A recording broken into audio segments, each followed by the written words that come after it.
շատ լավ խթանիչ է, տրամադրությունը բարձրացնում է, կարծես թե սեռական ցանկությունն էլ է սկզբից շատ բարձրանում։ Խիզախությամբ ավելի լավ հարցակվեն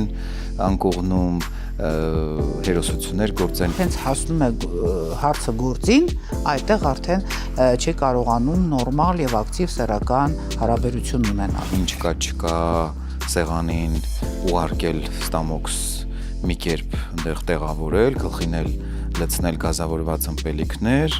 հետո թռնել անկողին ակնկալելով, թե սանդեղ օրգազմային հրաշքներ են լինում։ Աշխատանքից էլ դուրս մենք նորից նստակյաց ենք, մենք անընդհատ մեքենայով ենք, մենք չենք քայլում։ Ցակավաշարժ կենսակերպը շատ ժամանակ բերում է